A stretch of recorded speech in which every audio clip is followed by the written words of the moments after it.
فأنا ناصح لإخواني بالصدع بالحق تبيض وجوههم. السكوت في مسألة الحزبية يضرها، فاصدع بما تؤمر وأعرض عن المشركين.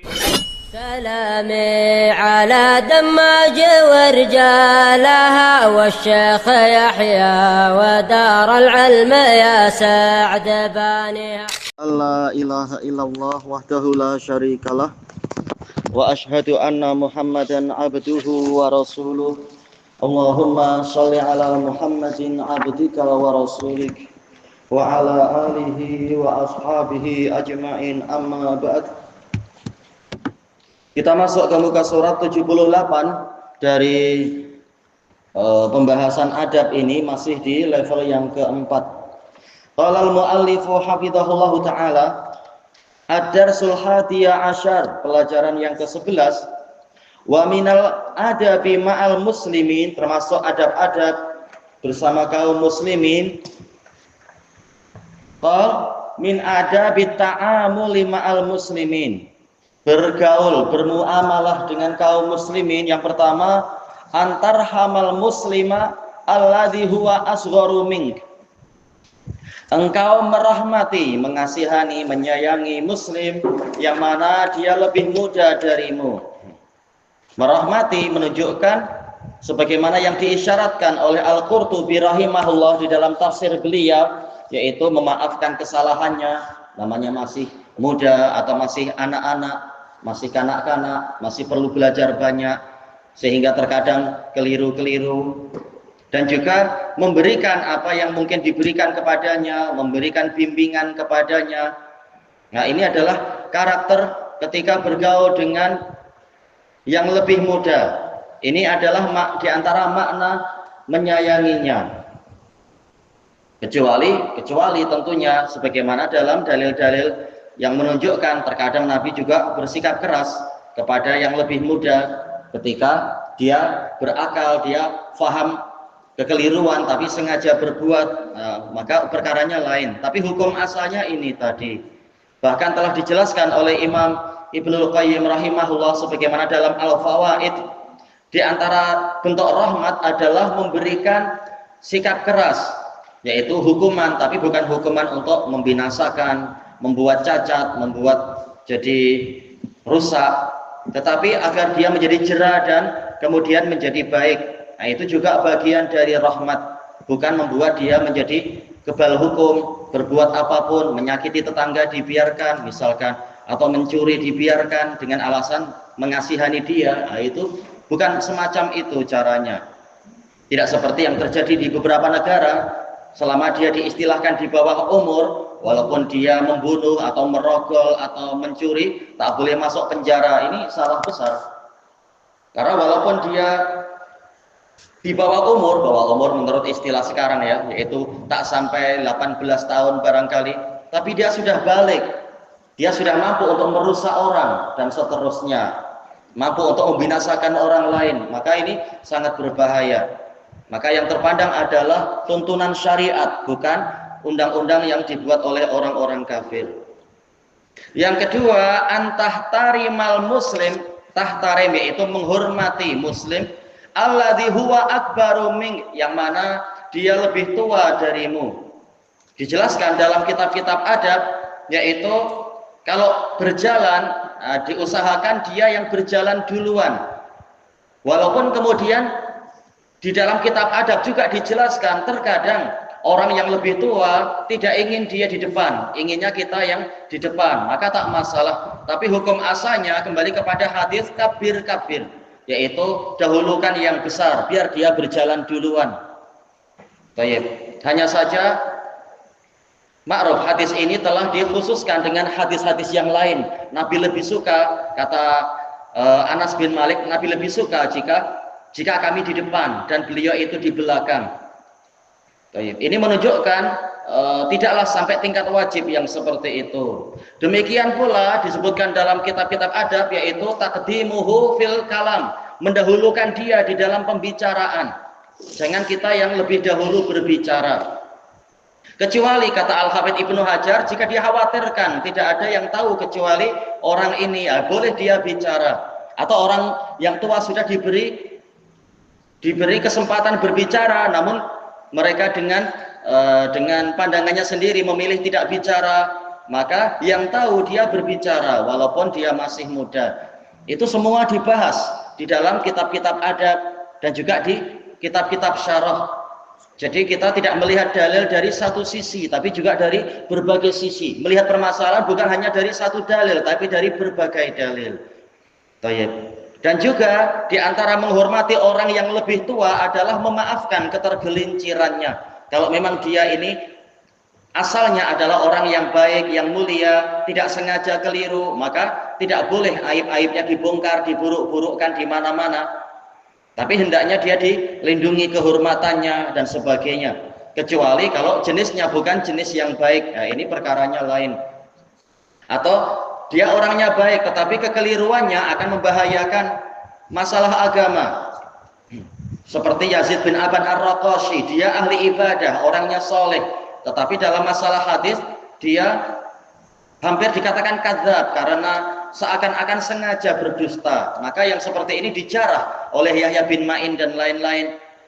Termasuk juga Syu'bah ketika beliau diajak bicara oleh Hamad bin Zaid untuk bagaimana jika Anda menahan diri dari menyebut-nyebut tentang Yazid bin Aban Ar-Raqashi karena tuanya usia dia. Maka Syu'bah mengatakan, saya akan perhatikan masalah ini. Tapi kemudian di hari berikutnya ketika mereka berjumpa di pekuburan, maka Syu'bah berkata, wahai Abu Ismail, saya memandang saya tak boleh diam terhadap Yazid bin Aban karena masalah ini masalah agama. Sebagaimana itu diriwayatkan oleh Al-Khatib Al-Baghdadi dalam Al-Jami' li Akhlaqir Rawi. Jadi hukum asalnya kekurangan-kekurangan orang yang baik itu ditutupi, sebagaimana kita juga ingin kekurangan kita ditutupi. Tapi kalau ini masalah agama, dikhawatirkan nanti merusak karena dia memang hafalannya sangat buruk dan boleh jadi hadis yang dia datangkan akan membuat agama jadi entah kemana, namanya hadis-hadis palsu. Maka Syu'bah dan Yahya bin Ma'in mengkritik Yazid bin Aban Ar-Raqashi ini, walaupun dia adalah muridnya orang besar. Muridnya siapa? Anas bin Malik radhiyallahu an, dan dia orang besar. Jadi perlu dilihat dari beberapa sudut pandang, beberapa pendalilan dalam suatu permasalahan.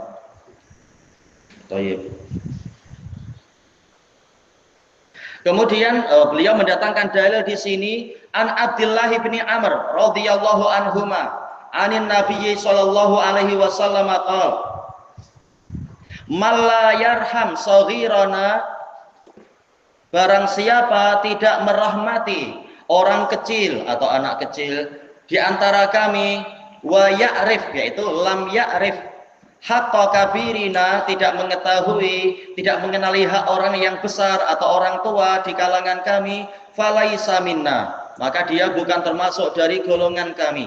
Hadis ini hasan li ghairi, ada sedikit kelemahan tapi sedikit aja, dan dikuatkan dengan hadis yang lain. Hadisnya menjadi hasan li ghairi, boleh juga dikatakan sahih li ghairi kata sebagian ulama, tak masalah. Rawahu Ahmad wa Abu Dawud. Ini menunjukkan Islam agama yang sempurna. Semua hak itu diusahakan untuk ditunaikan dan dilaksanakan. Yang kecil dilindungi, yang besar juga dilindungi, dan seterusnya. Dengan tetap hak Allah itu tidak bersatukan apabila terjadi pertembungan atau percanggahan. At-taqwim, yang pertama, hal tarhamu ikhwanaka shighar, apakah Anda merahmati, mengasihani saudara-saudara Anda yang kecil? Jawabannya na'am insyaallah. Jangan karena dia baru datang, dia murid baru, kemudian dibully, disuruh mencuci baju kita, mencuci seluar kita. Oh, tak boleh, kasihan. Atau disuruh engkau yang masak ya. Tidak seperti itu, tapi diajari dengan akhlak yang mulia, akhlak Islam yang baik, agar dia suka untuk tetap di pondok Ahlus Sunnah wal Jamaah. Jangan malah dibuat dia jadi merasa tidak tahan, akhirnya sudahlah belah, mau sekolah-sekolah awam aja, akhirnya jadi rusak dan seterusnya. Jangan. Yang kedua, hal tahtarimu man huwa akbaru minka min ikhwanik, apakah Anda menghormati orang yang lebih tua dari Anda, dari saudara-saudara Anda, au min ghairihim, atau yang atau lebih tua dari yang lainnya, ya? Na'am insyaallah. Tayyib.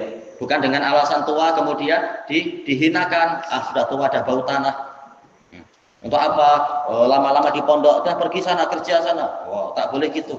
Kadang ada dulu seperti di pondok di Indonesia, ada yang baru setelah tua baru dia mengaji, tahu betapa bagusnya agama Islam, belajar baik-baik, dia memilih resign dari pekerjaannya. Nah, dia ingin mendapatkan ketentraman, berzikir banyak, beribadah banyak di masjid Ahlus Sunnah sambil menimba ilmu semampunya. Walaupun kalau hafalan selalu kalah, ya namanya sudah tua kan. Kita kalau sudah tua jelas kalah dengan anak-anak muda. Walaupun para ulama di dalam kitab-kitab pendidikan mereka mengatakan orang yang lebih tua hafalannya sebenarnya sangat kuat. Cuma pikiran sudah terlalu sibuk, mikir banyak beban. Sehingga dimaklumi kalau selalu kalah. Dan terkadang lambat, terkadang ustadznya yang agak-agak bengang, ini yang lain cepat-cepat, ini yang sudah sangat tua lambat sangat. Nggak apa-apa, dimaklumi. Kalau kita mampu menghantarkan dia ke surga, istilahnya ini kenikmatan besar. Mumpung dia mau, berapa banyak orang yang tidak mau untuk mendekat ke pondok-pondok Ahlus Sunnah. Maka hendaknya pondok Ahlus Sunnah itu diusahakan untuk di situ ada ketentraman, ada rahmat untuk yang muda, ada kehormatan untuk yang tua, dengan tetap semuanya diajak menghormati hak Allah dan Rasulnya sebagai hak yang nomor satu. Semuanya hak ditunaikan semampu mungkin, tanpa ada ejek-ejekan dan seterusnya. Terkadang banyak kita dapati orang sudah sangat tua, belajar hanya beberapa bulan terus tak tahan karena diejek sama anak muda. Akhirnya merasa rendah diri, saya sudah terlambat, saya tak mampu apa-apa. Yang lain hafalannya hebat, saya tak mampu. Akhirnya malu terus keluar. Tak perlu malu. Semuanya ingin mencari surga. Belum tentu yang mudah masuk surga walaupun hafalannya hebat dan seterusnya. Semuanya ada kemungkinan untuk mendapatkan rahmat Allah Ta'ala. Saling membantu, saling menolong dan sebagainya. Kita masuk ke muka surat 79. Ad-Darsus Tsaniyah Asyar, pelajaran yang ke-12. Al-Muslim yuraqibullah. Muslim itu merasa diawasi oleh Allah. Amaranallahu azza wa jalla bil ihsan fi kulli syai'. Allah azza wa jalla memerintahkan kepada kita untuk berbuat ihsan di dalam segala sesuatu. Ihsan sebagaimana dijelaskan oleh Ar-Raghib Al-Asbahani di dalam kitab Mufradat Al-Fadhil Quran. Ini dari sisi definisi baik. Tentunya kita tidak hanya mengambil dari satu pihak ya, tapi dari berbagai pihak. Dan bukan berarti ketika kita mengambil dari seseorang kemudian berarti seluruh kalam dia diterima, karena terkadang juga ada kekeliruan dan seterusnya. Kalam dia bagus dalam masalah ihsan rahimahullah, bahwasanya ihsan ini memiliki beberapa makna. Tapi hukum asalnya al-ihsan itu adalah al-itqan, yaitu pemantapan. Seperti yang disebutkan di dalam surat Yusuf, Nabi ta'wilihi inna naraka minal muhsinin.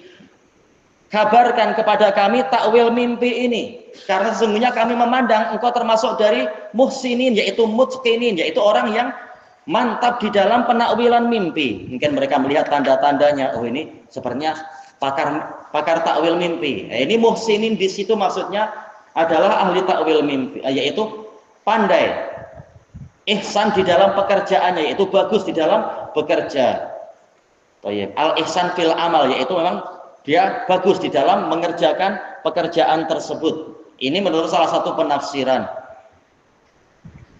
Masa dikatakan yuhsinul qiraah, yuhsinul kitabah, yaitu pandai membaca, pandai menulis, atau yuhsinus sinaah, pandai untuk produk ini, produk itu, yuhsinut takasub, pandai dalam bekerja, itu dikatakan yuhsin, yaitu ihsan. Hanya saja al-ihsan yang dimaksudkan di sini adalah yaitu adaul hak, adaul hukuk, yaitu menunaikan hak-hak. Nah, inilah yang dibahas di sini, yaitu bahwasanya ihsan di sini terbagi menjadi dua, ihsan ilal khalq wa ihsan ilal makhluk. Berbuat ihsan kepada pencipta dan berbuat ihsan kepada makhluk. Maksudnya bagaimana? Menunaikan hak Allah ditunaikan, hak makhluk juga ditunaikan. Hak makhluk terbagi menjadi beberapa. Ada hak diri sendiri, ada hak sesama manusia, dan ada hak makhluk yang lain, yaitu hak hewan. Dan kesimpulannya apa? Disebutkan di sini fi kulli syai', dalam segala sesuatu diwajibkan adanya ihsan. Termasuk tentunya yang paling tingginya adalah menunaikan hak Allah Ta'ala. Dikatakan di sini wa minal umuril lati tadfa'una ila fi'lil khairi wal ihsan. Termasuk dari perkara-perkara yang mendorong kita, menolak kita untuk melakukan kebaikan dan kebajikan, akan disebutkan ini harusnya 3 ya, bukan 1, 2, 2, harusnya 1, 2, 3. Paling salah cetak aja ini. Baik. Ma'ruf hadisnya masalah ihsan, siapa yang membantu mengingatkan? Ihsan itu apa? Dalam hadisnya ya. Wa anta budallaha ka'annaka tarah. Engkau beribadah kepada Allah seakan-akan engkau melihatnya. Ini level yang tertinggi. Ibadatul muhibbin. Ibadahnya orang yang cinta. Sampai seakan-akan melihat Allah dimanapun kita berada. Bukan karena Allah di mana-mana. Fa illam takun tarahu fa innahu yarak. Kalau engkau tidak mampu melihatnya, maka yakinlah dan ketahuilah Allah itu melihatmu. Ini adalah ibadatul khaifin. Ibadahnya orang yang takut. Tahu dimanapun kita berada, Allah itu melihat kita sehingga timbul rasa takut. Nah, di sini ada penunaian hak Allah, hak untuk dicintai dan hak untuk ditakuti. Baik. Hadisnya siapa? Hadisnya siapa? Hadisnya Umar, riwayat Muslim. Datang juga dari hadis siapa? Masalah ihsan tadi itu. Hadis Jibril datang dari sahabat yang lain siapa? Ya. Abu Hurairah riwayat Bukhari dan Muslim. Kelanjutannya besok insyaallah wallahu a'lam.